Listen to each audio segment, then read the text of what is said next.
आपके नगर नाभा में स्वर्गीय लाला मुन्ना लाल जी का बहुत साल पहले एक संकल्प था कि यदि यहाँ कोई मंदिर बने तो शिव जी के लिए मैं 50,000 खर्च करूँगा उस समय। और उसी समय एक छोटी सी जमीन का हिस्सा उन्होंने दिया था। ब्रह्म चेतना को लगा तो एक छोटा सा टुकड़ा और उन्होंने लिया। और ये जनता जनार्दन तो चाहती ही है कि हमारे एरिया में मंदिर बने। लोग चाहते हैं हमारे यहाँ अस्पताल बने, हमारे यहाँ स्कूल बने, हमारे नज़दीक हो। सभी की इच्छा रहती है। 3 चीज़ें आपने सुनी होंगी। एक होता है अधिभूत, अधिभूत, अधिदैव, अधियज्ञ, अध्यात्म। अध्यात्म को तो थोड़े लोग समझते भी हैं, तर्क से प्रभावित होते हैं, पर अधिदैव का समझना बड़ा कठिन है। जैसे हमारे शरीर में इंद्रियों के देवता, इंद्रियां समझ में आती हैं। मूलाधार में गणपति का निवास है। अब ये लोगों को समझ नहीं आता। इंद्रियों में अलग अलग, ये रामायण में भी एक इंद्रिय द्वार झरोखा नाना, इंद्रिय द्वार झरोखा नाना, तहां तहां देवन करथाना, आवत देखें विषय बयारी, ते हठ दे कपाट उघारी। इंद्रियां समझ आती हैं, इंद्रियों के विषय समझ आते हैं, इंद्रियों में देवता भी रहते हैं, ये समझ में नहीं आता। हमने भी पढ़ा है, पढ़ लेते हैं। ऐसे ही मन है, मन का देवता चंद्रमा है, बुद्धि का देवता वासुदेव है, ब्रह्मा है। तो हमारे मन, बुद्धि, चित्त, अहंकार में भी देवता रहते हैं। ब्रह्म रहता है, ब्रह्म के अतिरिक्त देवता रहते हैं। इसीलिए देवोपासना सनातन धर्म में बहुत प्रचलित है।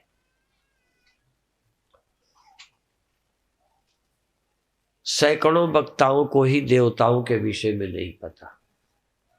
और भगवान श्री कृष्ण ने गीता में ये कहा है कि तुम अपने कर्म से, यज्ञ से देवताओं को तृप्त करो।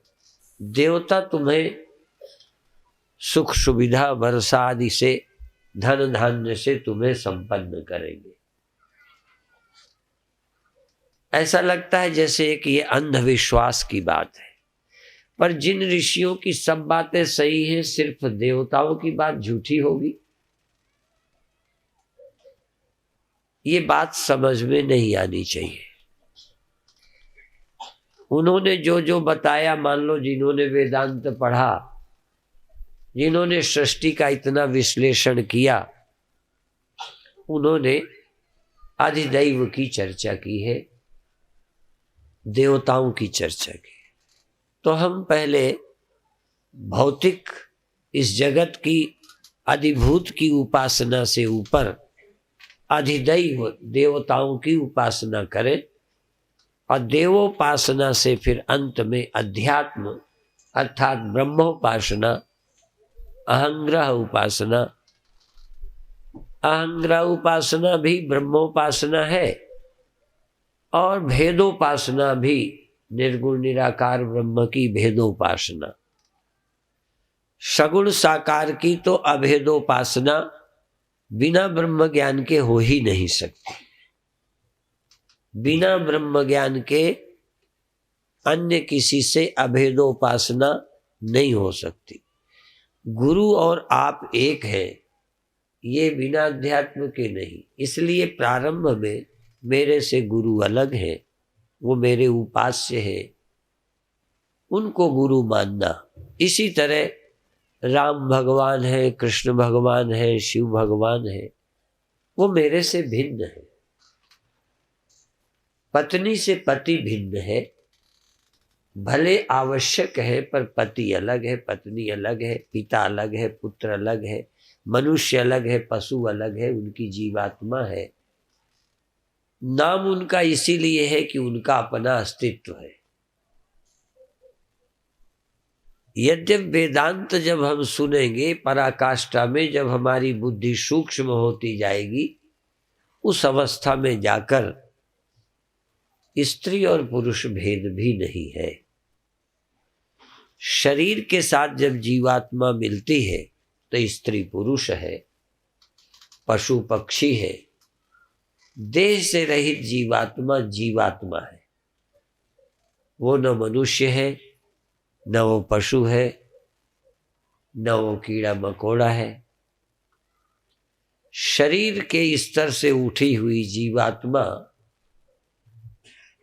जीव ही है। और जीवत्व भाव से ऊपर, जीवत्व भाव से ऊपर कहो, ये जीवत्व भाव जीव भाव का बाद, जीव भाव के कल्पित जानते ही जीव भाव मिथ्या है, भ्रम है, ऐसा जानते ही आत्मा और ब्रह्म का ऐक्य अनुभव हो जाता है। यदि जीव प्रातिभाषिक रूप में भी नहीं है, प्रतीति भी नहीं है, तो समस्या ही नहीं है। जैसे जागृत अवस्था है, यदि नींद में होते तो कोई समस्या ही ना होती। यदि लगातार नींद रहे, लगातार जागृत अवस्था ही ना हो तो कथा होती, नाभा का पता होता, कोई मृत्यु का ख्याल आता। तो जीव किस तरह है, उसकी लक्षण और पहचान क्या है, उसको हम क्या समझें, लेकिन है। यदि तुम अलग ना होते, मैं अलग ना होता, तो मैं तुमको क्यों समझाता। कुछ ना कुछ तो अलग हम हैं। ये अलग अलग जो है, यही जीव है। इसीलिए रामायण में एक ये लाइन भी है, जीव अनेक। यह एक लोकोक्ति है, जीव अनेक एक श्रीकंठ।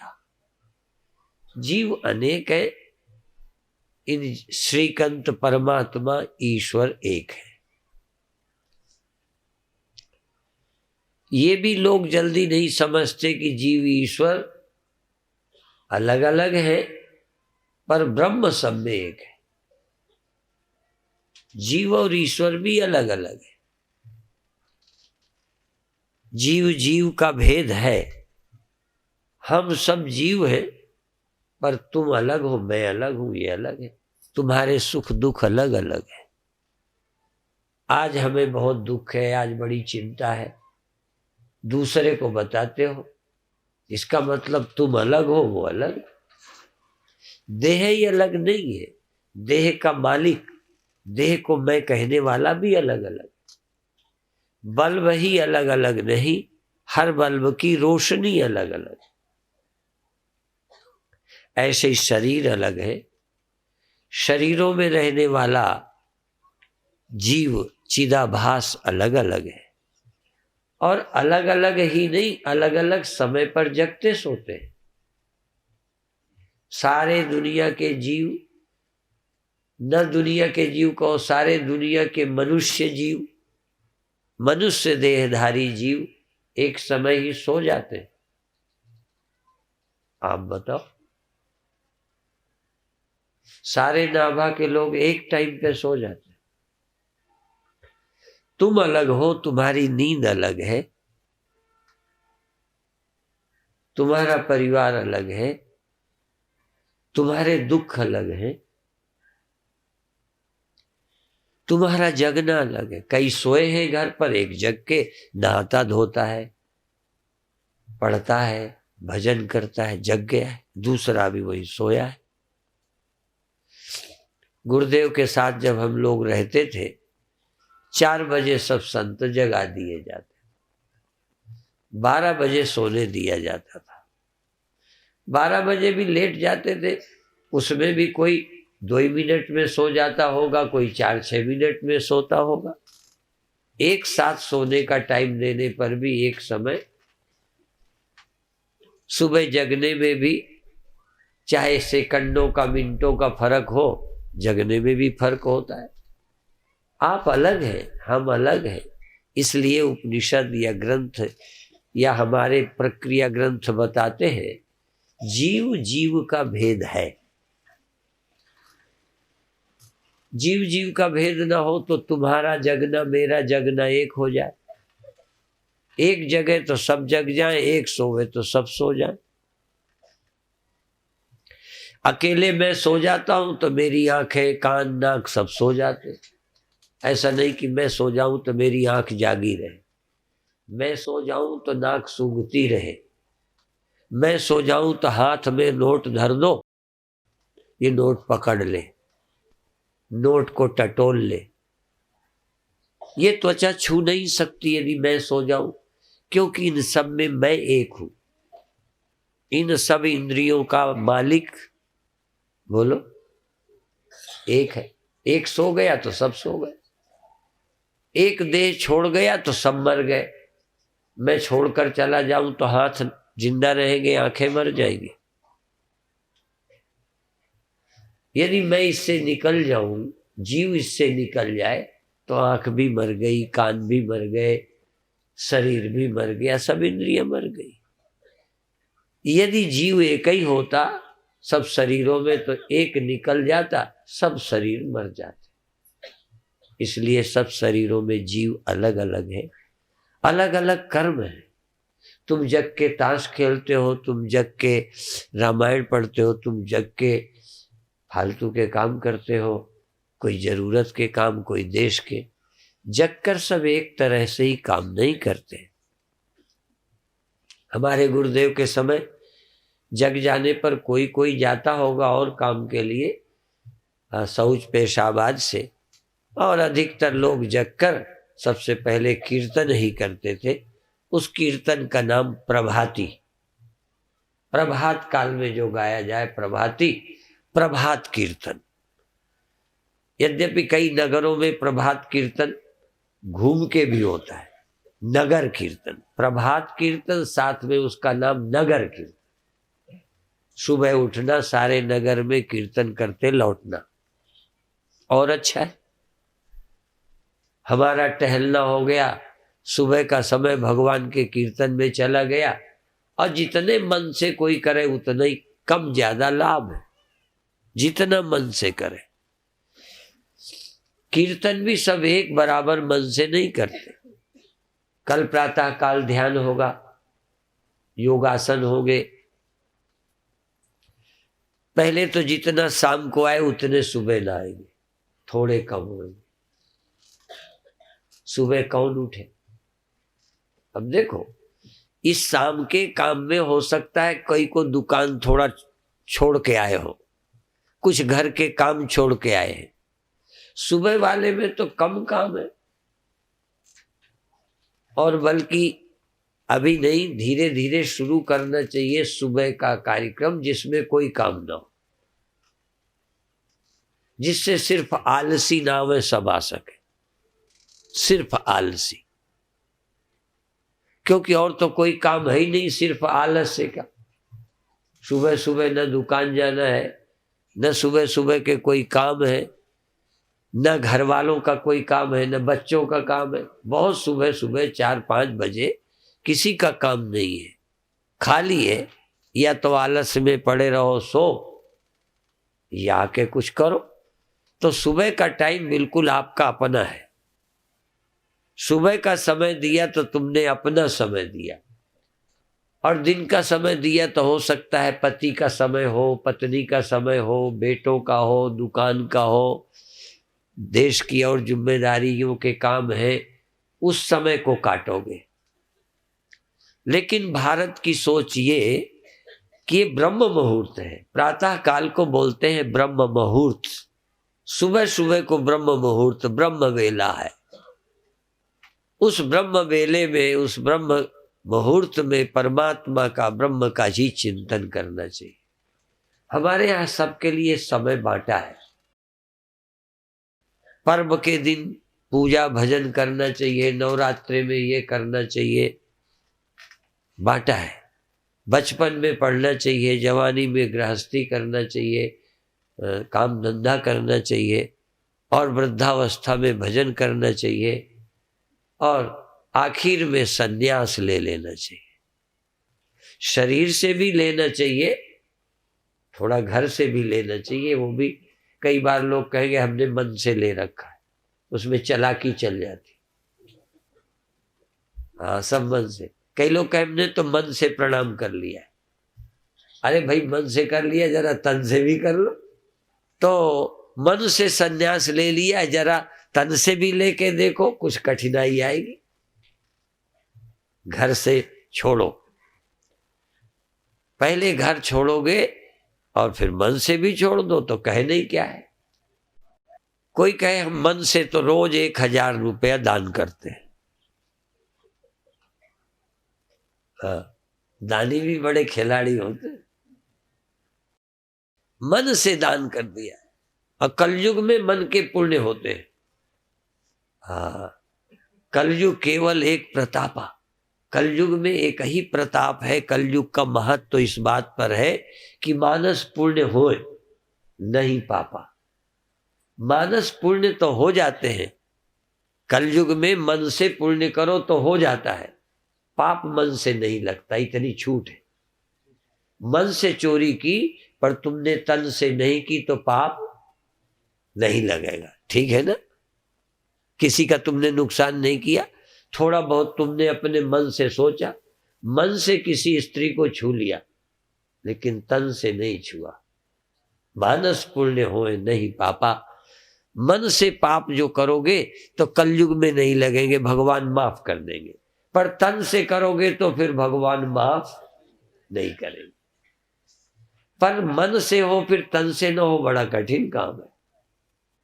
जो काम मन से होता है मौका निकाल कर तन से भी होता है। तन मौका तलाशता रहता है, इसलिए मन से यदि पाप होगा तो तन से होने के पूरे चांस है। फिर भी यदि तन से बच जाए तो बहादुर है। मन से शराब पीने का मन करता है पर तन से नहीं पीते तो कम से कम नशा तो न चढ़ेगा। मन से चोरी का हुआ पर नहीं की तो दूसरे का नुकसान तो, सिर्फ अपने मन का ही ख्याल तो खराब हुआ, दूसरे का खराब नहीं हुआ। मन से पर पुरुष पर स्त्री का चिंतन हुआ लेकिन तन से हमने नहीं किया तो कम से कम किसी की इज्जत तो नहीं खराब की, अपना मन तो खराब किया, तो भगवान ऐसे को माफ कर देते हैं। हाँ, अब सवाल मानस पुण्य का है। मन से हमने प्रणाम कर लिया, मन से हमने पैर छू लिए, मन से हमने मंदिर का ख्याल कर लिया, मन से भगवान को भोग लगा दिया, तो ये पुण्य हो जाएगा। यदि मंदिर में आपका मन झुक गया, मंदिर में भगवान को भोग लगा दिया आंखें बंद करके, तो मानस पुण्य, मन से मानसिक पूजा, मन में बैठे भगवान का ध्यान, मन में बैठे भगवान को भोग, ध्यान में बैठे मन से भगवान को प्रणाम, मन से दर्शन, बिना इन आंखों के पुण्य प्राप्त होगा। पर फिर भी तुम गरीब को देना चाहते हो, तुम्हारे पैसा है नहीं देते, तो भी ग्रंथ तो कहते हैं पुण्य होगा। तो मानस पुण्य भी बहुत ऊंचा है। कुछ मामलों में तो तन से भी ज्यादा लाभ है मानसिक। यदि मन में आपके भगवान रहते हो, मन में भगवान विराजमान हो जाए, मन से सुमिरन होता रहे, तो इसीलिए एक कहावत है, मन में राम और तन से काम। शरीर से काम करो, मन में राम रखो। पर होता क्या है, कई बार तन में, हाथ में राम और मन में काम, हाथ में माला और मन में भाला। अब उल्टा है, जबकि तन में भाला और मन में माला, दोनों दुष्ट आए तो उसके लिए रखे, मन में हमारे माला है, मन में राम, हाँ तन में बाण। हाँ खैर, मन का बड़ा महत्व है, पर सिर्फ मन का महत्व नहीं है कि मन से तुमने दे दिया खंड परम धाम को, शिव मंदिर को मन से दिया, तन से एको पैसा नहीं दिया तो मंदिर नहीं बनेगा। मंदिर बनाना है तो तन से भी देना है, और केवल अपने को ही तारना है तो मन से भी काम चल जाए। ये भी बता दे, स्कूल खोलना है तो पैसे से खुलेगा। और देश का भला भर सोचो, हिंदू बहुत भला सोचता है, करता नहीं। सारे देश के उद्धार में मन से लगे हुए, देश के बिगड़ने की पीड़ा सबको है, पर लूटने में छोड़ते नहीं। तो देवता कब प्रसन्न होते हैं? देवता तब प्रसन्न होते हैं जब तुम्हारा कर्म देवों के लिए है। इसीलिए यज्ञ में इदं नमम, इदम इंद्राय नमम, ये आहुति इंद्र के लिए है, ये आहुति विष्णु के लिए है, ये आहुति प्राणों के लिए है, अब मेरे लिए नहीं है। तो तुम्हारा कर्म भगवान के लिए हो, देवों के लिए हो, और देवता तुम्हें देंगे प्रसन्न। इसलिए यज्ञ में हमको नाम नहीं मालूम है, पर ये जानते हैं कि जब घी की आहुति डाली जाती है तो एक जल की कटोरी रखी रहती है, ऐसे घी की आहुति डालेंगे, फिर लाकर एक बूंद इस पे टपकाते हैं, फिर दोबारा आहुति देते हैं, फिर एक बूंद टपकाते हैं। यज्ञ तुमको समझाना चाहता है कि तुम कर्म औरों के लिए करो, वो जो आहुति दी उसका जो बच गया प्रसाद, बस वो तुम्हारा है। यज्ञ शिष्टः सिनासन्तो मुच्यन्ते सर्व किल विषय। घर में भगवान के लिए भोजन बनाओ, अतिथि के लिए बनाओ, और बाद में परिवार के लिए बनाओ, और सबको खिला के बाद में तुम खाओ। मेहमान को पहले भगवान को खिलाओ, भोग लगाओ, कितना खा जाएंगे? देखो, जिसमें 2 पैसे का घाटा नहीं, 2 पैसे का, वो भी आदमी नहीं करता। अच्छा, भोग लगाने से कितना घी घट जाएगा थाली का, कितनी दाल कम हो जाएगी। अब ये मूर्ख आदमी दिल का दरिद्र है, दिल का, जबकि भोग लगाने से कुछ नहीं घटता। कई लोग जो नास्तिक है ना, कहते हैं पत्थरों को भोग लगाते हैं, गरीब मरा जा रहा है। अरे भगवान खा जाते होते तो तुम्हारी बात भी बनती, वो खाते भी नहीं फिर भी प्रसाद बन जाता है। वो खा लेते तब तो मंदिरों से नुकसान होता कि गरीब का हिस्सा भगवान खा जाते। कुछ भी नहीं घटता, पर हमारी भक्ति हो जाती है और प्रसाद बुद्धि बन जाती है। प्रसाद खाएं, ऐसे खाओगे तो पदार्थ खाते हो, भगवान को भोग लगा के खाते हो तो प्रसाद खाते हो। और इसीलिए जब प्रसाद बंटता है कथाओं में, यज्ञों में, सम्मेलनों में, तो प्रसाद को इनकार करना सबसे बुरा माना है। सत्यनारायण व्रत कथा में ये महत्व है कि बिना प्रसाद लिए चले गए। एक राजा, अमीर आदमी, अकड़ में घोड़े में चढ़ के गया, प्रसाद नहीं लिया। माने करोड़पति अरबपति आदमी भी, राजा भी हो और प्रसाद हो तो प्रसाद के लिए हाथ फैलाना चाहिए, प्रसाद के लिए, वस्तु के लिए नहीं। जबकि आज का आदमी चीजों के लिए तो हाथ फैला देता है, प्रसाद में अमीर बन जाता है। प्रसाद के लिए गरीब बन जाओ,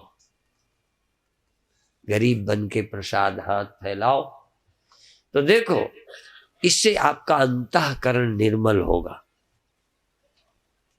अंतःकरण में भक्ति का उदय होगा, प्रेम का उदय होगा। इसीलिए कर्म उपासना ज्ञान, पहले कर्म फिर उपासना, हाँ फिर ज्ञान। पहले कर्म भगवद अर्थ करो, यज्ञार्थम कर्मणो यत्र लोकोयम कर्म बंधना, यज्ञाय आचरता कर्म कुर्वन्नाप्नोति किल्बिषम। जो यज्ञ के लिए कर्म अर्थात किसी अन्य के लिए कर्म किए जाते हैं जिसमें मेरे निजी वासना नहीं है, ऐसे कर्म यज्ञ बनते। यज्ञ भी दो तरह के हैं, सकाम और निष्काम। पुत्र कामो यजेत, स्वर्ग कामो यजेत। स्वर्ग जाने के लिए, पुत्र पाने के लिए, धन प्राप्ति के लिए किए गए यज्ञ सकाम यज्ञ। और हमें स्वर्ग भी नहीं चाहिए, फिर भी हम यज्ञ करते हैं। यहाँ तक सन्यासी के लिए भी कह दिया कि ये ज्ञानी को सन्यासी के लिए कह दिया कि तुम ज्ञानी हो, तुम्हें कुछ नहीं चाहिए, तो भी यज्ञ तप यह पवित्र कर्म है, ज्ञानी को भी नहीं छोड़ने चाहिए, करना चाहिए।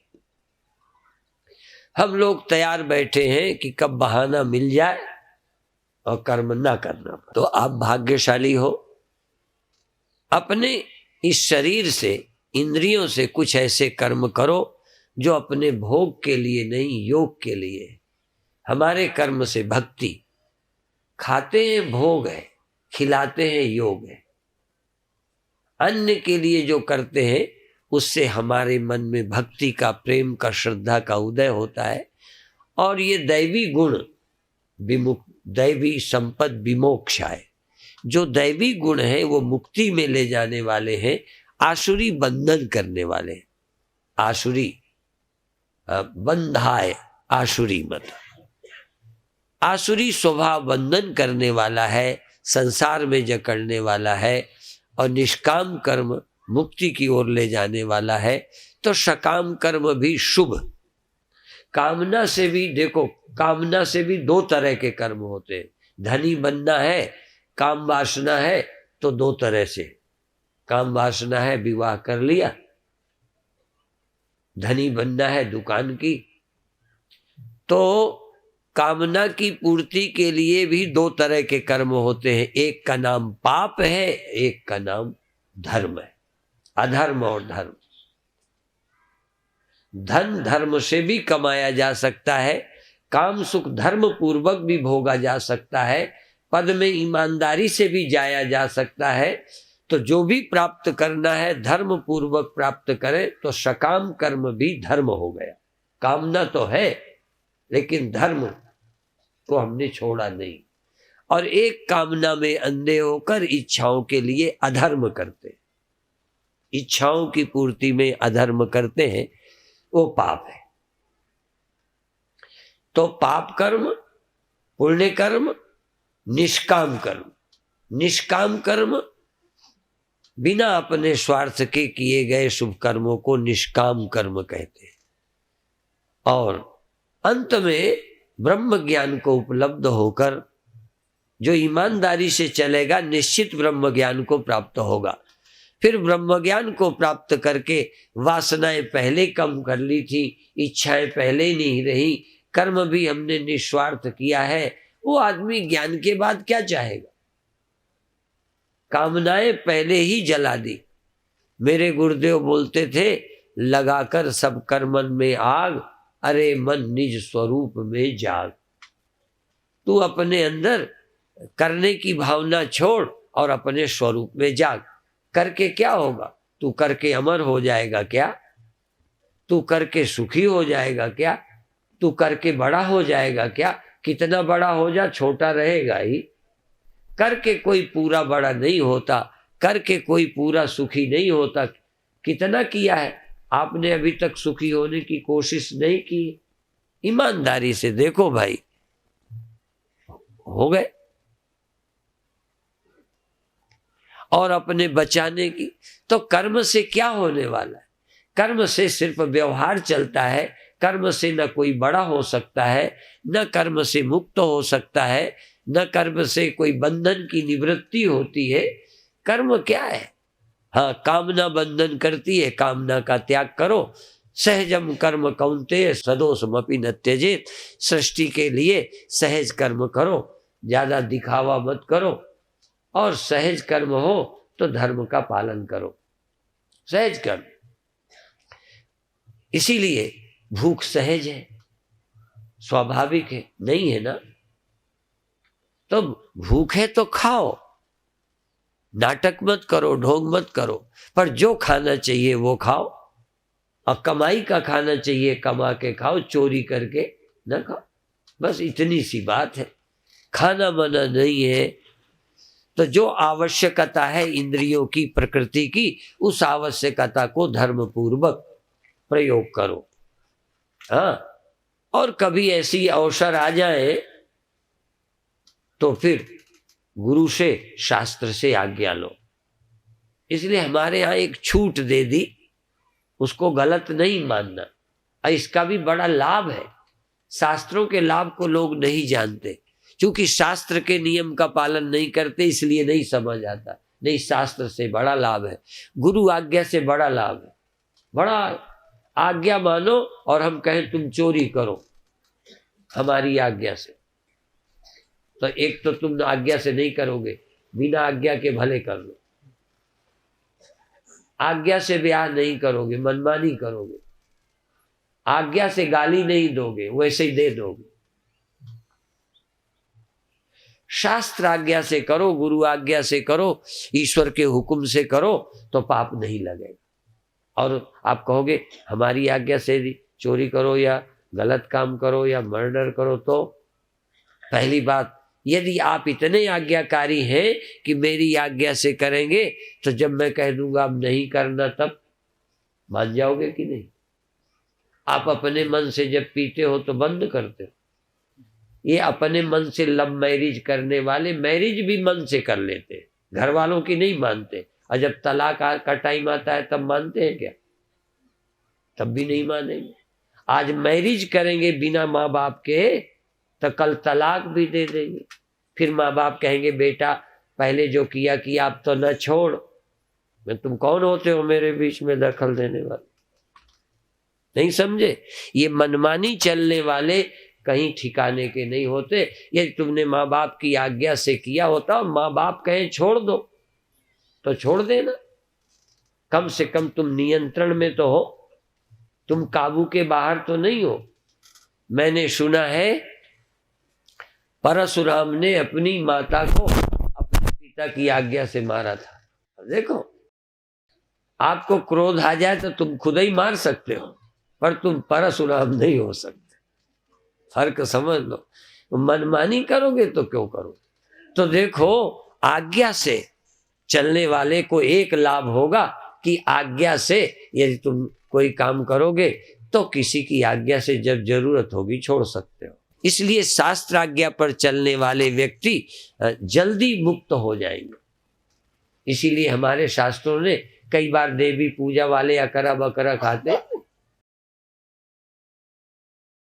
यदि तुम अनुष्ठान की तरह कोई काम करते हो तो अनुष्ठान से त्याग भी करो।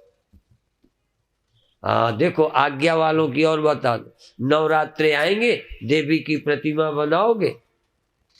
यद्यपि तुम्हारी धारणा उतनी अच्छी अभी नहीं है, पर देवी देवी ही होनी चाहिए। और 9 दिन तक बराबर साक्षात देवी की पूजा करो, तुम्हें देवी की पूजा का पुण्य मिलेगा। और 9 दिन जब हो जावे तो उनके प्राण जो प्रतिष्ठा की है, आवाहन किया है, देवी का विसर्जन कर दो। अब रह गया शरीर, लाश। पिता के प्राण निकल जाए, प्राण रहते जला दो तो पाप लगेगा, अब प्राण निकल जाए फिर दाह संस्कार न करो तो पुण्य मिलेगा। कहेंगे बाप की क्रिया भी नहीं की, इतना दुष्ट है। इसी तरह जब हमने देवी का आवाहन किया, विसर्जन कर दिया, देवी के उस शरीर को, ढांचे को विसर्जन करना चाहिए। इसी तरह से आपको पहले कहा था ये तुम्हारे पिता है, ये तुम्हारी माँ है, ये तुम्हारी पत्नी है, ये तुम्हारे बेटे हैं, ये तुम्हारा कर्तव्य है, तुम्हें इसकी जिम्मेदारी है। एक हमारे यहाँ भगत आते हैं, अभी यहाँ भी आए हैं, तो उनकी कुछ समस्याएं हैं।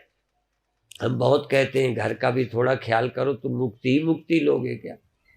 पिता को पिता नहीं मानते तो पाप लगेगा, और बताएं संन्यास के बाद तुम इनको पिता और माता मानकर यदि चक्कर लगाते हो तो पाप।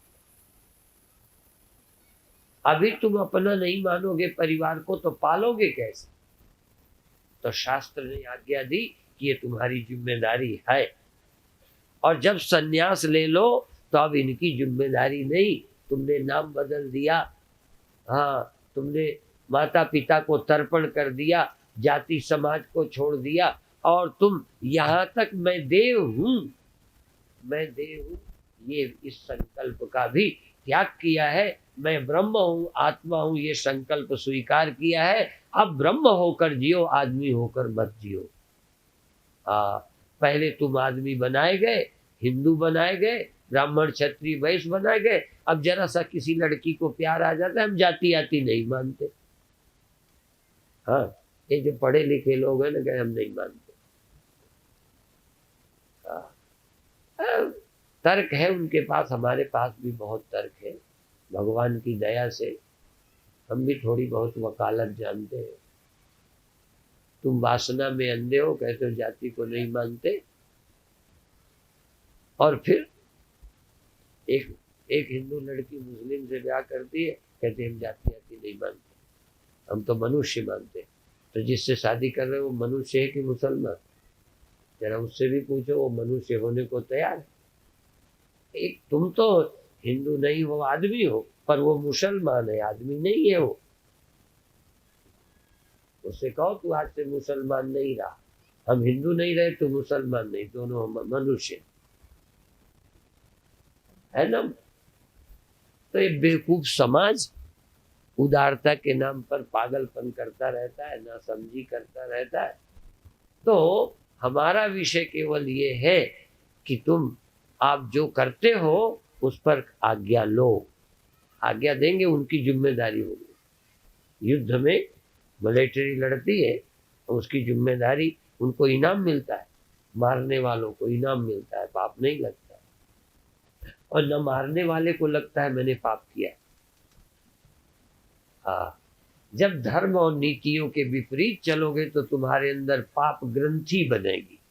यदि गुरु समाज की आज्ञा का पालन नहीं करोगे तो ग्रंथि बनेगी।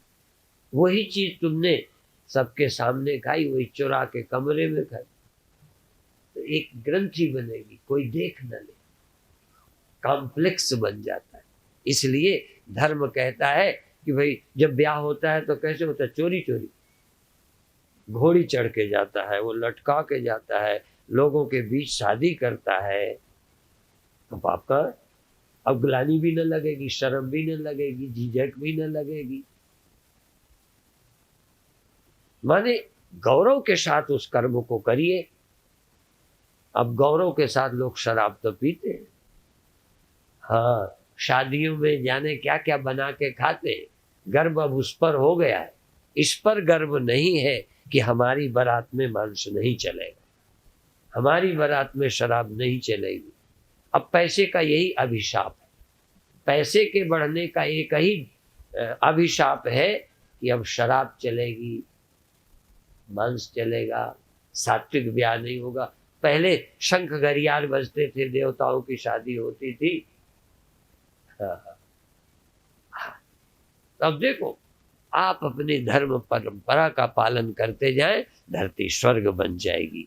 और मंदिर इसीलिए है कि इस बहाने भगवान के मंदिर आओगे, उपासना करोगे, पूजा करोगे, और इसी तरह से यज्ञ आदि में भाग लोगे, कथा सुनोगे, तो जीवन अपने संस्कारों के अनुसार चलेगा। अंत में एक बात कहकर समाप्त करता हूँ, बंधन बहुत जरूरी है। बंधन कोई रस्सी कहीं नहीं होते, ये नहीं करना ये भी बंधन ही है ना। रोक लगा रखी है लड़कों को, लड़कियों को जाने अनजाने रोक है ना, वो बंधन है वो। अब रस्सियां नहीं है, बंधन बहुत जरूरी है। और बंधन की बड़ी सीमाएं हैं। बड़ी सीमाएं हैं बंधन की, कितनी लंबी रस्सी, कितनी छोटी रस्सी। हम उसी बैल को जब अपने दरवाजे बांधते थे तो छोटी रस्सी, अपनी नांदी का चारा खाए, ठीक। जब और बाहर जाते तो एक पेड़ से या किसी खूंटे से या किसी उससे ठूंठ से बांध दिया, लंबी रस्सी, इतने एरिया में चरे, बांधा वहां भी, बांधा यहाँ भी। बिना बांधे नुकसान होगा। और दुनिया का कोई मजहब, चाहे इस्लाम चाहे ईसाई, थोड़ा बहुत सबने बांधा है। बिना बांधे समाज व्यवस्थित नहीं रहेगा। नहीं, विवाह की जरूरत, विवाह भी तो बंधन है। आजकल लोग बोलते हैं ना, वो लिखते हैं अखबारों में कि फला फला क्या विवाह के बंधन में बंध गए, अब छुट्टा नहीं, बंध गए बंधन। तो ये बंधन का मतलब है दोनों बातें। जहां भोग की छूट दी आज से, वहां बाकी जगह नहीं छुट्टा होना, ये साथ में शर्त कर बंधन है।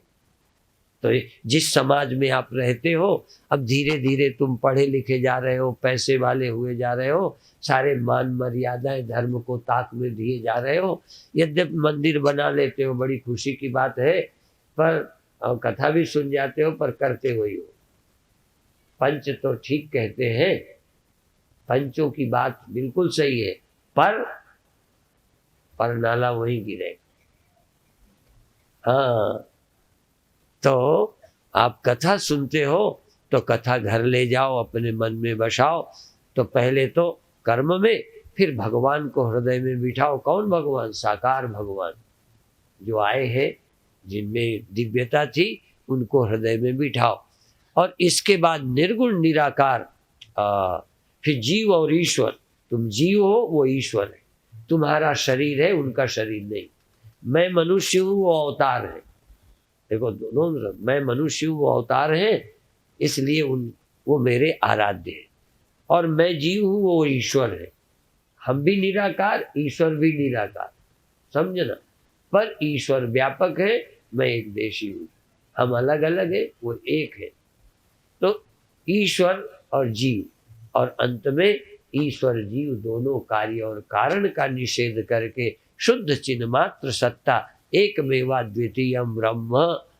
फिर इसके ऊपर आप मैं कौन हूं इसका चिंतन करो, तो तुम जीव नहीं हो, ईश्वर। जीव ईश्वर कल्पित है, मैं तुम स्त्री पुरुष कल्पित है।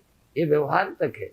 वास्तविक चैतन्य न स्त्री है, न पुरुष है, न पिता है, न पुत्र है। ये पहले बनाया पिता पुत्र, जिससे उसके अनुसार चलो और इस धरती से जाओ, शरीर का अंत हो। इसके पहले तुम्हारे ख्यालों से ही देह खत्म। मेरी अनुभूति में न देह है, न मैं कोई जाति का हूँ, न मेरा कोई पिता है, न मैं पुत्र हूँ। मेरा देह छूटे इसके पहले मैं ही देह छोड़ दूँ। पिता पुत्र के रिश्ते एक दिन प्रकृति तोड़े, इसके पहले हमने ही तोड़ दिया। और हम एक दिन धरती पर, मिट्टी पर मिल जाए देह, या जीव ब्रह्म में समाये, इसके पहले हम स्वयं ब्रह्म होकर अनुभव करें। जैसा कि श्रीमद् भागवत में है, अहम ब्रह्म परम धाम ब्रह्माहम परमम पदम एवं समीक्षणात्मानं ब्रह्मण्याधाय निष्कले। ऐसा चिंतन करते करते जब देह छूटे, जब मृत्यु हो, जब अंतःकरण का विलय हो, उसके पहले मैं आत्मा का, ब्रह्म का, मेरे सिवा कोई नहीं है, ऐसा अद्वितीय चिंतन करते हुए देह का त्याग करें। तो इसीलिए आम लोग जो पुण्यात्मा शरीर छोड़ते हैं, उनको कहते हैं स्वर्गवास हो गया, ये कहते हैं। और भले पर्चा नहीं छापते, जो अपराधी पापी होते हैं उनके लिए कहते नर्क गया होगा। भले पर्चा नहीं छापते कि नर्कवासी हो गया, कौन छापेगा भला? कौन विरोध? घर वाले छापेंगे नहीं, पड़ोसी को अटकी क्या पड़ी है कि किसी के विरोध में पर्चा छापे कि नरक पधार गया, इसलिए स्वर्ग सिधार गए, यही छापना होगा। पर बहुत लोग ऐसे कर्म करने वाले हैं जो नरक जाते होंगे, बहुत ऐसे हैं जो स्वर्गीय होते हैं, और बहुत ऐसे हैं न स्वर्ग जाते हैं न नरक जाते हैं, बल्कि अज्ञान निवृत्त करके जीव भाव का त्याग करके ब्रह्म स्वरूप जीते ही जी होते हैं, इसलिए उनको ब्रह्मलीन कहते हैं। इतना ही कहकर अभी समाप्त करते हैं।